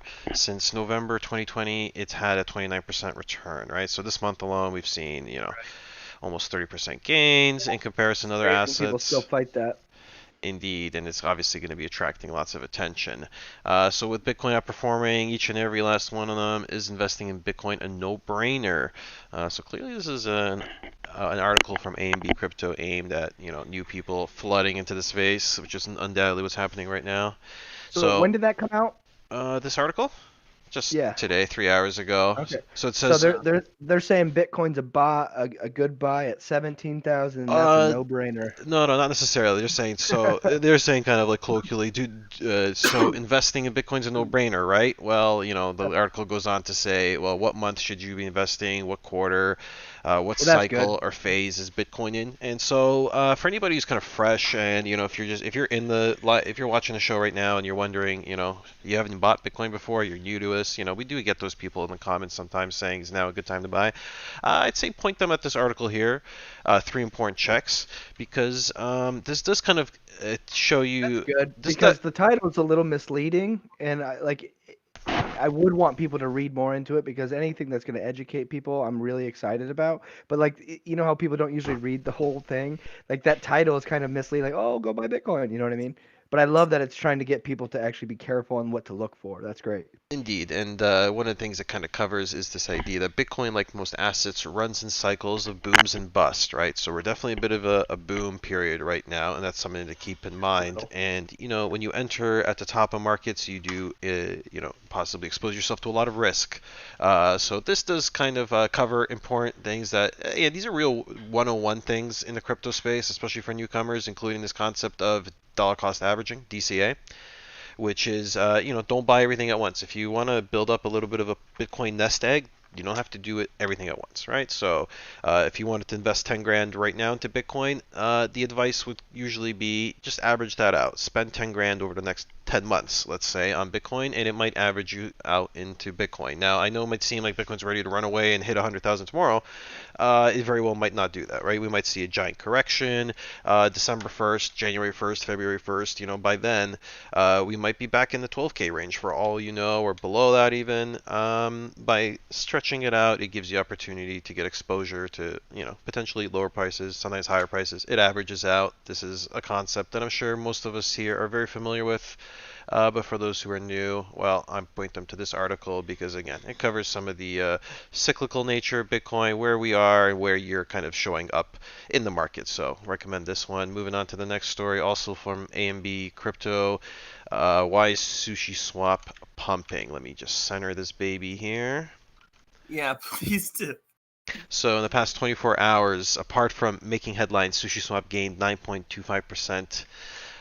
Based on DeFi polls, Sushi's team has been working hard in the background. This is, of course, the project that earned a reputation as a dead Uniswap fork that got hacked by its founders 2 months ago. Well, now they seem to be making a bit of a comeback. And we can see the TVL and SushiSwap really starting to climb. So this article kind of dives into the reason behind Sushi's resurgence. Any thoughts, Alex? This is one of those TA articles where price goes up, and then they say in retrospect, like, oh well, now the price goes up, we see that the team is back and stuff. I don't know. I really have a hard time. Like, what is the benefit of Sushi Swap over Uniswap now that Uniswap does the same thing that Sushi does, like with the minting of the Uniswap numbers and stuff like that? I think one of the things that they dive into in this topic here was, I mean, they mentioned several different reasons, but one of them was that I think Sushi Swap is implementing the target business model of Uniswap. So they're kind of ahead of what Uniswap wants to do, and one of those things is this 14% APY that's going to be paid to stakers in DAI. So they are moving to this model in which the stakers are paid out in, I guess, this DAI stablecoin more so than the Sushi token itself. I mean, I thought the purpose of the Sushi token was to be this dividend token. But supposedly, maybe if you get paid out in DAI, it's an attractive platform to stake and provide liquidity on. And so they mention. Sushi. My understanding is Sushi is like Uni, which is like when you hold the token, you are eventually going to be entitled to some of the profits of the platform. So it's not the same. Right. It's not the same, like stakers are paid in DAI. It's not the same as being a holder of the Sushi and getting paid. Yeah, gotcha. But again, now that Uniswap has the exact same system, like because Uniswap consumed the corpse of SushiSwap a little while back, I just don't see it. I don't. Sushi Swap had something Uniswap didn't before. I got that, but now it doesn't. Now I don't get it anymore. Another thing to mention here is that Sushi ETH pool pays out double compared to Uniswap, so they have a few incentives geared into this. And they also mentioned, and I think someone mentioned in the live chat earlier, there was a change to the Ethereum pool on Uniswap, so it's possible. But that's minted, isn't it? Like it mints those tokens, so that's like a downward pressure on price. Like that's twice as much. The twice you get paid twice as much. Like that's all downward pressure on Sushi's price, I would imagine. Indeed, that has to come out of somewhere, but in the short term, maybe it's acting as a bit of an incentive to get people into Sushi. Yes, I'm sure this is some kind of ad hoc rationale, but again, there are people like this guy here, which this article is based on, trying to explain why Sushi is pumping. And it's not dead, as he says here. Surprisingly, Sushi never left. Instead, it's been silently building in the background. So Wangarian. Wangarian? I don't know. Yeah. Wangarian. I don't know. Wang. Cool name. It's like being a vegetarian, except you only eat wang. Good I one. will be honest. I own 29 sushi that I will never sell. A whopping 29. What price did you buy them at? Did you become a permanent community member? No, actually, I think I bought it at it was like my second time ever using Uniswap, and I had bought some at I bought 3 at $7 because it was my very first Uniswap transaction, and I'm like, well, this was a bust because then it went I think I bought it. Oh, I'd have to go back and look, but it was not very good for the first 3, and then I just tripled up on it when it was at like $1 something. So Yeah, I'm just like, let's just see what happens. Your foray into DeFi was not very profitable. You're a permanent community Yeah, member. it's like $30 worth. He's a bag holder. All right. Just get myself some gas station sushi. Mm-hmm. All right, next one is going to be this one from Daily Hodl, founders of tech giant Skype and Intercom investing in Bitcoin, the cryptocurrency of the future. So this one, I just kind of pointed this out because, there seems to be like a little bit of an awakening, at least in the what you call maybe smart money. Right, finally, again, seems kind of like 2016, the next big bull cycle where everybody starts coming out of the woodwork and we're getting like high-profile people jumping on board and, the quote-unquote institutional investment. And in this case, that's what we have, which is the founders of Skype and Intercom are the latest high-profile entrepreneurs to make their support for Bitcoin public. The co-founders of the Skype app tell Fortune in a new interview that he keeps most of his personal wealth in crypto. So this is a guy who I guess made his initial fortune in Skype. Inside this article here from Forbes, and apparently he's transitioned a lot of that into crypto. So it's like you're doubling down. You made your money in one IT wave, and now you're heading into the cryptocurrency space, packing, a fortune. Not too shabby. I wish I was, a Silicon Valley millionaire that bought into crypto early. You would never live in Silicon Valley, Jack. Yeah, there's no way. You'd live in Antarctica. Yeah. Silicon Valley, Jack. Yeah, you maybe have a good point there. Yeah, so earlier this year, this guy donated about 300K worth of Bitcoin to a UK-based AI company. So these guys are also betting big on the AI revolution. And, they're telling new people to the space, just hodl and stay engaged. Company won't adopt digital assets just yet. All right, so just like I said, little reminder that the institutional bigwigs, people are coming around, and it kind of smells like bull season again, right? Yeah, certainly. I mean, certainly people don't stand up and be like, "You should buy this rapidly depreciating asset," like during the bear market. There weren't people standing up and being like, "Oh, you've got to get that Bitcoin." It's definitely a much different feeling. Indeed. All right, so this next one, this story is a little, it came from about a week ago, but Alex kind of reminded me of it today, and that's the flaw in Bitcoin SV multi-sig wallet puts funds at risk. I don't know about, have you guys heard about this? Maybe BSV isn't as trendy as it used to be. Right? Yep. Isn't it God?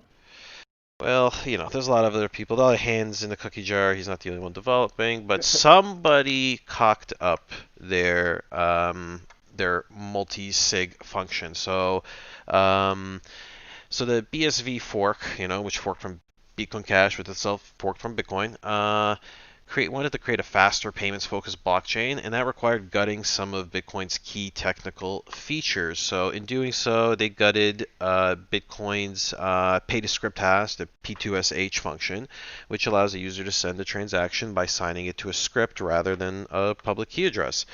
So this, of course, this pay-to-script hash creates special conditions, blah, blah, blah, blah. So what they did here is they kind of reformulated pay-to-script hash, and they went to the pay-to-the-public key hash function, and which supposedly had a big mistake.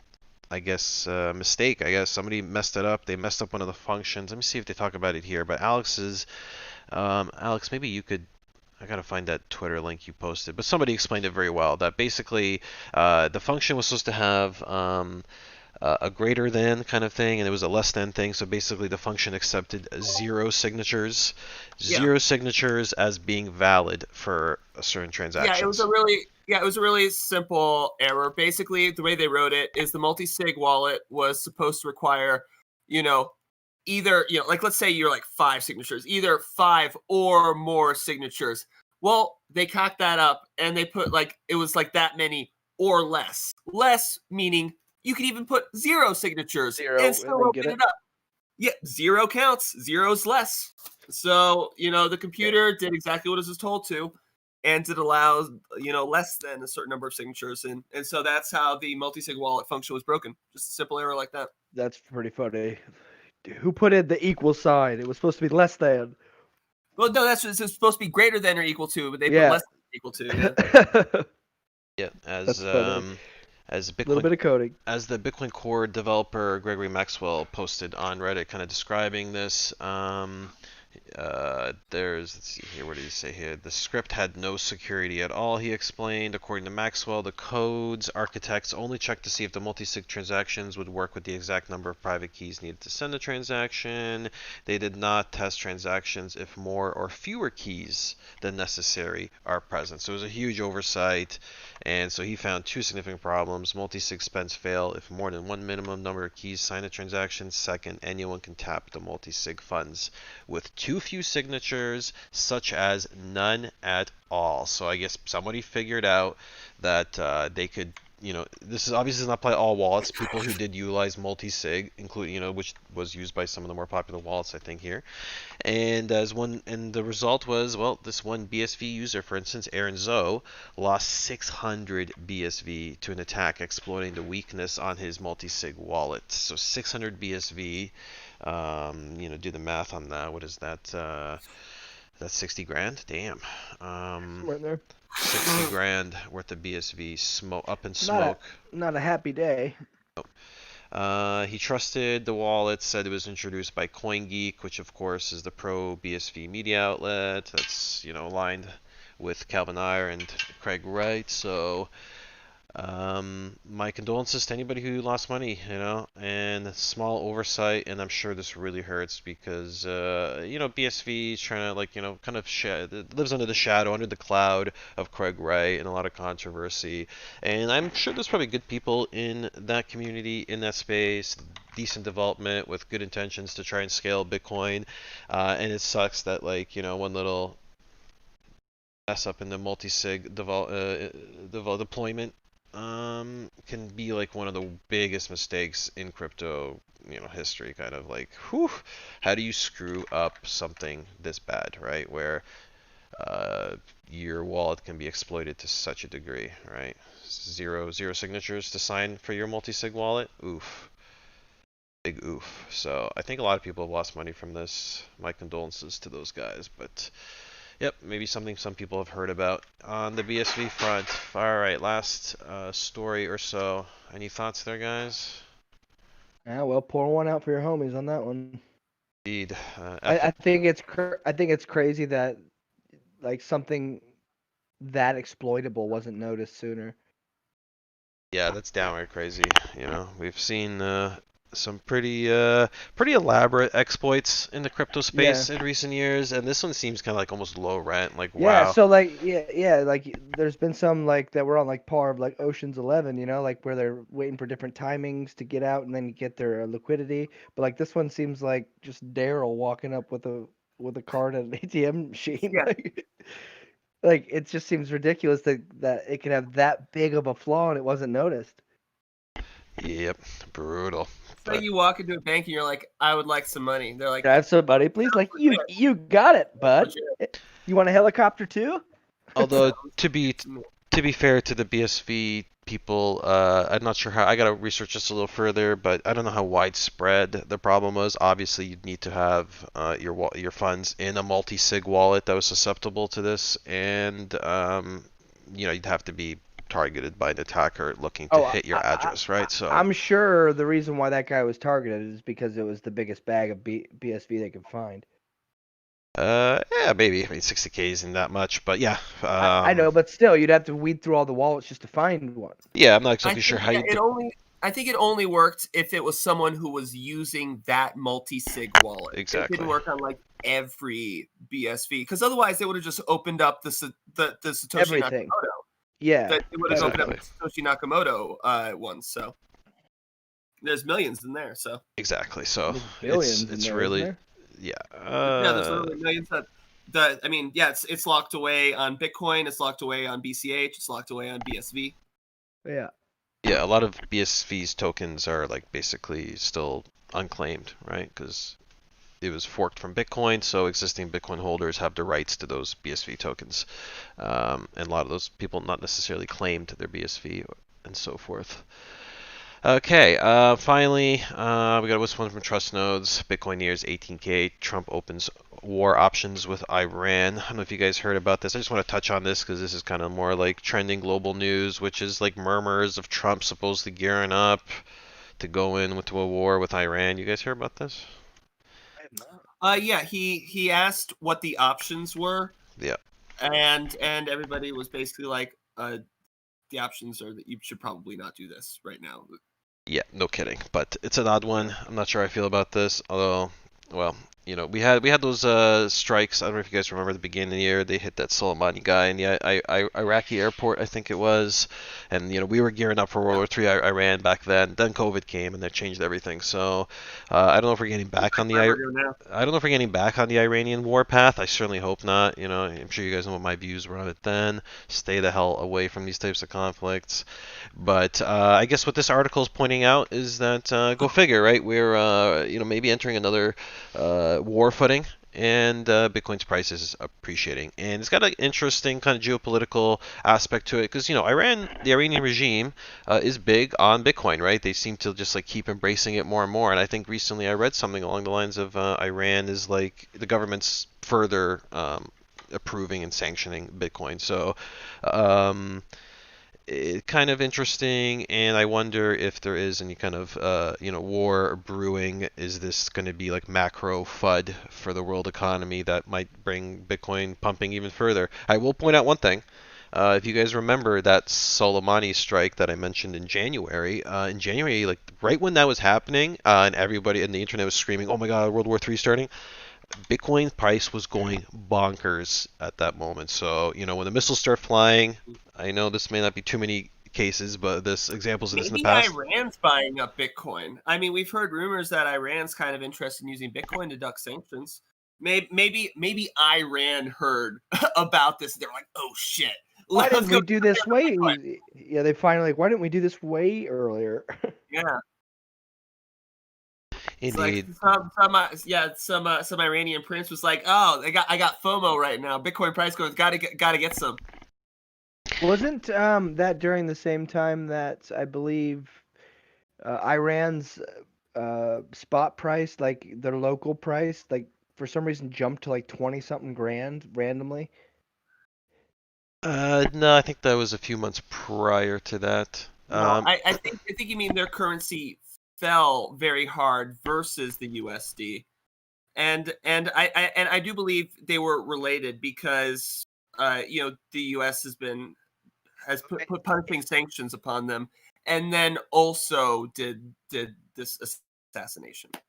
Yeah, there was some kind of over-the-counter transaction of Bitcoin that spiked, but it would make sense that if the currency crashed, that it would be correlated to that. I think they were having some kind of banking crisis last Yeah, year, yeah. and there was like bank runs or bank closures, and I think in the midst of that there was a big Bitcoin run up in Iran. But I think we covered that. I think if we go back in our videos, we did do I think a story on Bitcoin going crazy, parabolic in Iran for a couple days there. But yeah, so in this case, in this story, media is currently full of speculation regarding Trump. Jerusalem Post made a story said it's likely that the U.S. and Israel will come up with something that up their sleeves that can't be mentioned. So it seems there's a bit of talk about action against Iran. Israel supposedly saying if America doesn't want to do it, officials talked Trump out of it, but Israel says it wants the B-50 bombers to do the jobs themselves. Honestly, this is really, really odd. It's for like because as far as we can tell, Trump is on the way out. Right? It's probably maybe 2 months to go to Biden's inauguration. I'm not sure if Trump is going to pull any kind of Hail Mary win out and snipe the election. And so it's really interesting that, like, in the closing months of his presidency, he's suddenly gearing up for this war. And I also couldn't help but notice, I saw another story earlier today.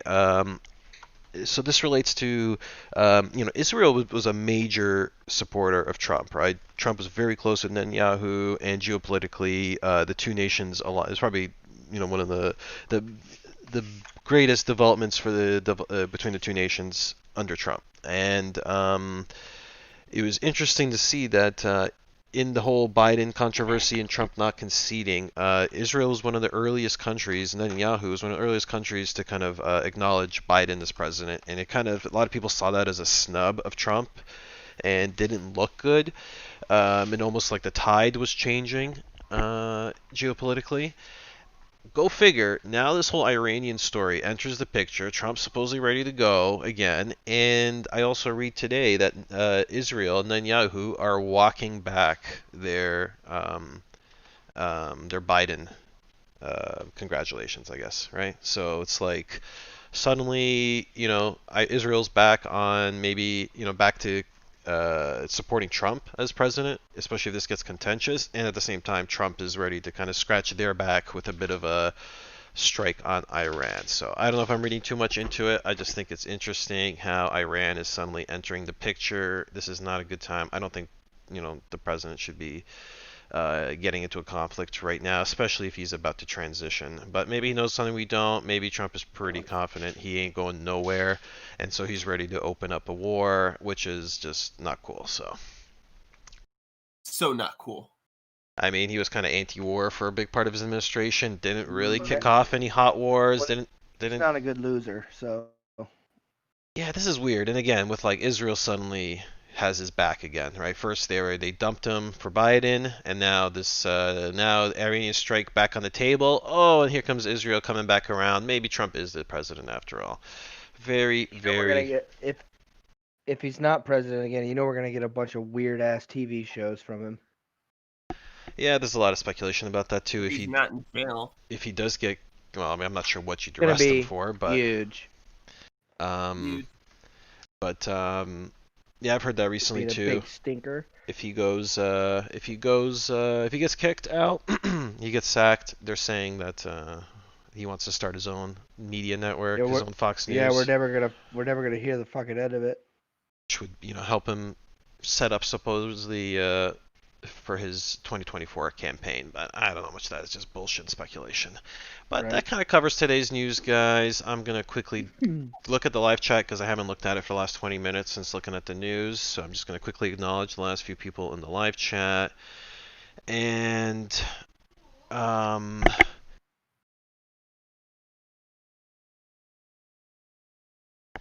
So I'm going to acknowledge the last few people in the live chat here.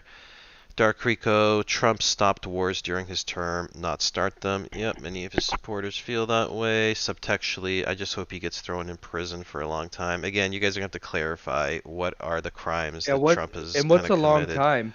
He's already I'm 74. I'm not sure what crimes he's kind of committed exactly, and I mean they've been up his ass since he was inaugurated. You know, they had that crazy investigation into the Trump collusion thing. Like, guys, they had like $120 million DOJ investigation into the guy. I think they, That's if the his one thing. political enemies could have found something, maybe they would have found it, or maybe, you know, his backers are running cover for him. I don't know. I'm not sure if I believe any of this political theater that they put on for us. I think this is all bullshit personally, but, you know, if I'm gonna get down in the dirty and talk politics, well, I don't know. Can't run the stream much longer, guys. We've been going 2 hours, so we're gonna sidestep the whole Trump thing and keep reading comments. T-Dub, Kava staking on Binance. You receive about 50% APY, paid daily. I personally dust my hard coins into BNB daily. Yeah, I heard Kava staking on Binance. A few people DM me asking if Binance is a good place to stake Kava. Indeed, Kava is a very hot staking token. Let's see here. I'm just going to check out the last few comments. Philip Carr just showed up a little late. Hello to Philip. Damien Hughes pointing out sushi as veal farming. Yep. Decentralized Citizen, who's also one of our like premium subscribers. Yeah, supporters. Yep. I guess that's the way to call it. Have you heard about HoneySwap? It's on layer 2, XDAI. Transactions are almost free. You pay gas with XDAI. Also, Honey Token is DAO token for governance on the Hive community. Interesting. No, I haven't heard of HoneySwap. And this Hive community is the Hive.blog, the Steemit fork. Not too sure, dude, but thank you for putting us on to Honey Token. I may have to research that and see what all the excitement is about. Yeah, I see T-Dub talking about the Wink platform, some kind of online gaming where I think maybe you get crypto rewards. Not too sure. Some kind of gambling, maybe. I have to look into that as well. Keep scrolling, not to get too far off topic. Subtextually asks, at what point can we consider BTC's top blown off? Would it be the previous all-time high? It doesn't necessarily have to be the all-time high, but you would have evidence of it on a daily candle that's just been bought up and then sold way into. Like you're gonna see a big differential on price. Like ATR of that candle is gonna be way higher than a normal candle, and it's gonna sell off. So like when you see a blow off top, you just know it when you see one. Yeah, it basically means blowing, like, you know, through all the shorters stop losses before Eating everyone So up is the reversing and before. going top down. blown? Yeah, is the top blown off the volcano when the lava starts coming out? No, you'll know when the top blows off the volcano. Yeah. It won't be a top. It's just be. And blown then off. the lava comes down to burn all the villagers. Yeah, as Dark Rico says, lots of volume pump, then the massive dump, and a wick that typically the sign of a blow off top. Yep. Yep. Let me just see here. And the candle usually encompasses multiple ATR movements. Tax evasion. I don't know, guys. I really don't know if there's much. Yeah, we'll have to take it to DM. I need to know about this tax evasion of Trump's because again, my understanding is that entire DOJ investigation went up and down his taxes, and then the taxes I'm were sure leaked. they tried super hard. What with the Department of Justice being run by his best friend Bill Barr. I don't know, man. That was not. I would not say it was a very bipartisan. Shady shit. There's no way around it. I don't think they had a special counsel and all that. Come on, guys. Let's see here. 70K USD I'm right getting really off. hypnotized by the number of chats we have. I know we're getting really inception here. It's kind of Yeah. cool. Indeed. Well, okay. Well, put the man away for his Wait, let's hypnotize the people. Buy Bitcoin. What level do you think BTC will fall? Sorry, my friend, we cannot tell you that for sure. Let me just scroll up, see if there's any other super cool comments. It'll hit 12 grand within 2 years.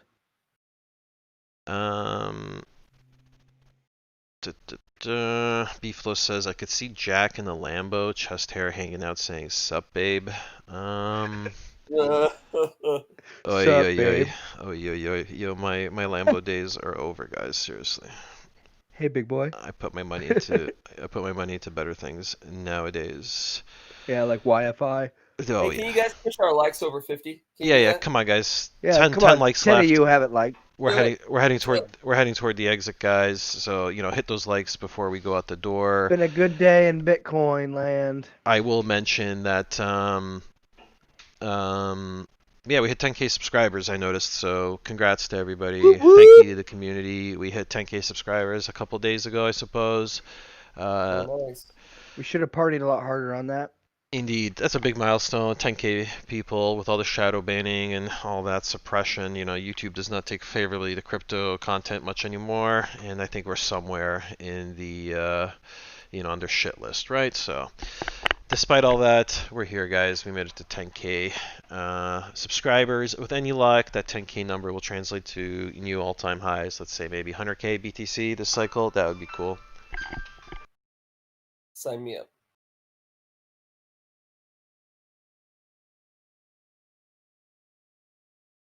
All right, sorry, my phone was ringing there for a second. So Bitcoin currently at 17,675. Parabolic trend continues.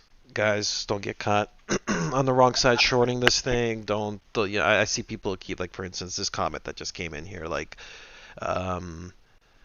when's it gonna go down? When are we gonna see 12K again or something? Like, guys, come on. This could keep going. So, but you Keep an have. eye on It's a the good. baseline. Baseline is rising super rapidly. It's already at 15.8. Once we're below the daily baseline, then you can start looking for shorts. Yep. Let a good thing be a good thing here. Like, we've all been waiting for Bitcoin to get here. Let it be here. Let's see what it's going to do. I don't know why everyone, as soon as we start getting some movement to the upside, everyone's just like, let's short it. Let's short it. Let's short it. We're on the positive side of the baseline. Don't look for shorts right now. Indeed, and if any of that is unclear, guys, well, just It's up in the DMs on Discord. that, or just rewind to the first 30 minutes of our analysis today in this video, guys, and you will get our full Bitcoin shakedown. So just rewind. If you're showing up late, guys, and just tuning in now and want to know how to buy Bitcoin, okay, so I think this kind of covers it. I'm just seeing if there's anything else interesting is kind of flowing in here. Agency says, let's take the political debate to the Discord. It's going to get heated. Oh, yeah. We know how Agency throws down in the premium chat, so if anybody wants to take his bait and get into a heated political discussion, well, Agency will be waiting for you in the Discord. So that's discord.krakencryptocurrency.com. Check out our Discord server if you're not already in there. Philip Carr, my eyes on Bentley Oil. More like videos get people into Bitcoin, bigger bags. Yes, that's good rationale. If you guys want a reason to hit that like button, more likes gets more viewers, gets more interest in Bitcoin, which pumps your bag. So like button will proportionally pump your bag. Could you show my screen for a second? Yep, hopping over there now. Let's go over here. Hey, Phil, saw you talking about cotton. We were mentioning the other day how it looked a little topped out in this area. Now it also seems as if we've broken below this trend. We're kind of retesting it here, but at this point, I would definitely think twice about longing this spot until we get some kind of pullback. This area is this right up here is this area of resistance that we're at. So. That's the word on cotton. Yep, a little follow-up on the content that we covered thanks to Philip yesterday on the stream. But, man, I know we're having trouble finding excuses to log off, but this is it. We've been streaming for 2 hours, guys. We are heading toward the exits. It's been fun. We will be probably back tomorrow, and we'll do more of this autistic TA and chart diving in that we love to do, guys. I know we just talk charts and TA all day. This is just what we like to do. So if you're into that, if you want to learn how to trade more like a professional and kind of get a feel for how the traders do, be sure to subscribe, join us, and if you're those likes to 50. Yeah, we're at 43, guys. 7 more likes. 7 more likes. Come on. if you're 2 hours of watching- our time. If you're watching the replay, make sure you pour the likes in later tonight. But that's it, guys. I'm heading toward the exit. Much thanks to everybody. Thanks, everyone. See you tomorrow. Cheers, everyone. Thank you to Good night. everybody who was here Be well, guys. today. Cheers, cheers, cheers.